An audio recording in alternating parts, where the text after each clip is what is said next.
Taft here with Skip Bayless and Shannon Sharp. Guys, good morning. Good morning. About to be 2-1. I would like to congratulate your Los Angeles Lakers on winning their first-round playoff series over the now setting Suns. The Suns now have CP0 chance of beating the Lakers. Why you do that, Skip? Well, he's why you count the chickens before they hatch? They're hatched. No, they're not. They already hatched. It's 1-1 and it's over. The setting Suns. That's good, Skip. Yeah, Have you like said that before? I'm clever. Okay, clever. Creative. Okay, we're going to get to that. We're going to get to that. Unfortunately, we have to begin with the fans. And I never like when they take away from the game. But here's the latest, guys. Russell Westbrook left last night's game to loss against the 76ers after injuring his ankle. But while heading to the locker room, a fan dumped popcorn at Westbrook, and he had to be held back by multiple members of security to not confront the fan. The fan was ejected shortly after. Westbrook shared his growing frustration of fan behavior after the game. So take a listen. To be blatantly honest, man, this is getting out of hand, especially for me. Just the amount of disrespect, the amount of just fans just doing whatever they want to do. It's out of pocket, man. But there's certain things that cross the line. And any other setting, I know for a fact that fans and they wouldn't come up. A guy wouldn't come on the street and pour popcorn on my head because he know what happened. A guy wouldn't come up to me and talk mess about my kids or family on the street because the response would be different. In these arenas, you got to start protecting the players, man. We'll see what the NBA does. Okay, so we heard from Russ, but meanwhile, in New York last night, a video was tweeted out highlighting a fan also potentially spitting on Trae Young as he was inbounding the ball. Trae laughed it off in a tweet, calling it crazy, but coupled with the Westbrook incident, it certainly it's raising a lot of eyebrows right now, guys. And I'm curious your thoughts here. Shannon, how can the NBA fix this? Well, Skip, I think the immediate thing that you do is that once you find the perpetrator that does this, they're banned immediately. There are no second chances. You don't 1-year suspension or 5-year. You're banned from that arena. No matter what, then that be it a ball game, a concert, a comedy concert, or whatever the case may be, Skip, you're banned from those premises. And Russell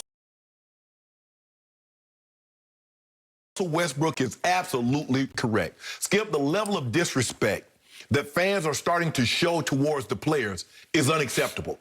Skip, you just getting fans back, and this is what you do. You just what? It's been what, a couple of months that you've been allowed to come back into the arena, and the way how happy you're excited to be back in the arena, you dump popcorn on the guy, and it looked to me. Now I could be wrong, maybe they threw ice, but it looked like someone spit in Trae Young's direction. Skip, I got to have you. Russ is absolutely right. If I'm at a movie theater, you think if I'm sitting there watching a movie, somebody's going to come dump popcorn over my head? Do you think if I'm walking down the street, someone's going to come spit at me? Skip, I've always prided myself, and my grandfather used to always tell my brother and I, boy, every man, and he meant men and women, but deserves a certain level of respect. Yes, no, excuse me, I'm sorry, my bad. Yes, sir, no, sir. I'm going to give you that, Skip.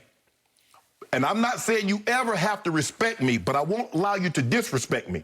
Because once you disrespect me, okay, it is what it is. Now we do what we got to do.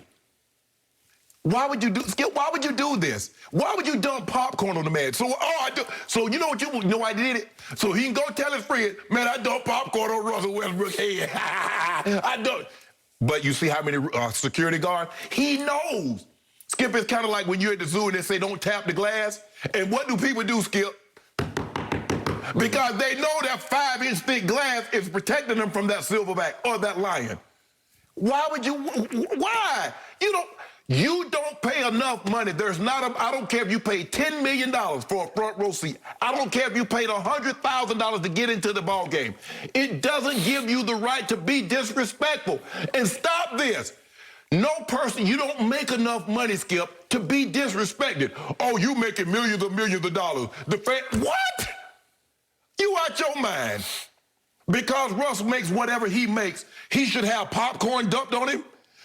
We should be talking about how good the Sixers looked in this game, Skip. Man, they look like a powerhouse. Joel Embiid looked good. Ben Simmons looked good. Tobias Harris. They were playing unbelievable.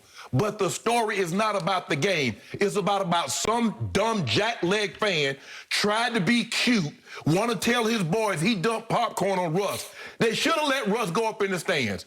Because you see what happens? We just had, what was this, like a little over a decade ago in Madison Palace? We had a situation. You see what happened? Somebody dumped some pop through soda. It was actually almost 17 years ago. Okay, almost 2 decades ago. You show you how time flies. And see what happened? Then, my bad. So one day, Skip, they're going to meet the right person on the wrong day. And I'm sorry, and my bad ain't going to help that you-know-what. Yep. But this is ridiculous, Skip, and Russ is absolutely right. The NBA is going to have to get strong on this. The fans, come on, enjoy the game, cheer. I get it. But for a game, you're willing to risk. I just couldn't believe it. I couldn't believe the man is already injured. He's already upset because, like, damn, injured my ankle. So he's already frustrated. And now you dump popcorn as he's walking up the tunnel. Somebody, Trae Young, is trying to look like he's about to inbound the ball, and somebody, Skip, I'm going to lose my job, I'm going to lose everything. Because if you spit, that's the worst thing you can do. The ultimate act of disrespect, man to man, is spitting man on man. Don't spit in my direction. Yep. Don't do it. Because it's not worth it, because I don't even know why somebody would even attempt to do that, because now what you told me, my grandfather used to say, boy, you spit on the ground. So you telling me I'm less than the ground if you spit on me. Man, Russ, these players are a lot better than I am. And I think the thing is, for the football, you know, we don't get that close, because the NBA, Skip, they right up to it. I mean, you know, sometimes they got to back the people up in the front row so they can take the ball out and things like that. But Russ is absolutely right. They're getting out of pocket with this because there are no repercussions. They know they got security. They know that the players are going to be fined heavily. But they need to let one of these players whip one of these fans' ass, and that'll shut all this down. Mm-hmm. Okay, we had 2 egregious, completely over the line, over the edge incidents happen last night in NBA playoff games. And I'm going to take them one at a time. I'll start in Philadelphia. And I'll start with Russell Westbrook. And I felt for him last night. He was having a long, hard night to start with. If you look at his numbers, he just had, look, as a team, they were 2 of 22 from 3. He was 0 of 3 from 3. His running mate, who can just shoot the lights out, was 1 of 6. I'm talking about Bradley Beal. And Russ's numbers were 10 points, 11 assists, and 6 rebounds. So you said he was already having a bad night. He was having the worst night because he had turned his ankle twice. Right. And the second time he turned it so bad, he needed to exit. Right. He exited. They're down 17. It's 98-81. Right. So he's pretty humiliated. You know, he does not take losing well at all. He takes it worse than maybe anybody who plays, because he plays with such rage. Right. So he's on hair trigger already as he's walking up the tunnel. And this man, and you can see in the video who it is. It's the man in the red baseball cap with the black sweater draped over his shoulders. And he dumps an entire, what do you call it, a bucket or bag or whatever it is, a popcorn bag. Let's call it a bag of popcorn. He dumped the whole thing on Russ. And it took 4 men to restrain him, because I thought he was going to break loose from the floor. I did too. I was like, well, damn, Russ stronger than... He is bullish strong. He's got some shoulders on him. But Skip, when you get that rage in you like that... I got it. If he had gotten up and gotten a hold of that man, God knows what would have happened. We would have had Malice in the Palace #2. Yep. And as Russ said right after the game, if that man had done that to me in the street, it would have been very different, because you know and I know what would have happened in the street. Yes. And I guess you could say that dumping popcorn on a man's head in the street would be assault. It is, right? absolutely. Can't we define it as assault? Absolutely. Well, that would mean that Russ would be within his right to respond in kind. Yep. And you could respond in kind. He even went so far as to say, if you want to talk mess about my family, about my wife or my kids to my face in the street, it would be very different. But he said it happens all the time during a basketball game. And Russ has had various incidents. He has been a target, maybe the biggest target in the league, of fan abuse, verbal abuse. Because I think, Skip, they know how he's wired. Yes. You remember in the bubble, Rondo's brothers brother said something to him, did. and he had his brother removed. We saw the incident in Utah. He did, and that fan got banned for life. Right, and I think... And there was another incident 4 years ago in Philly when a fan just flat out shot the finger at him. Yeah. And that fan got ejected. Right. I don't think he got banned. Right. So initially, ESPN tweeted that the fan was escorted out, that he was removed. Russell was told right after the game that no, he said, and I was watching his press conference live, and he said no.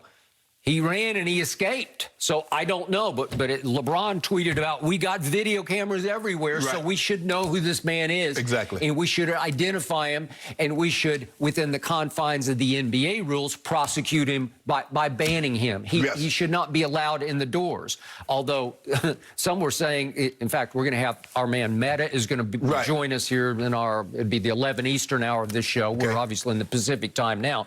But he's going to join us to talk about how he reacted. And I read a story with him this morning, and one of the things he said was, I want that guy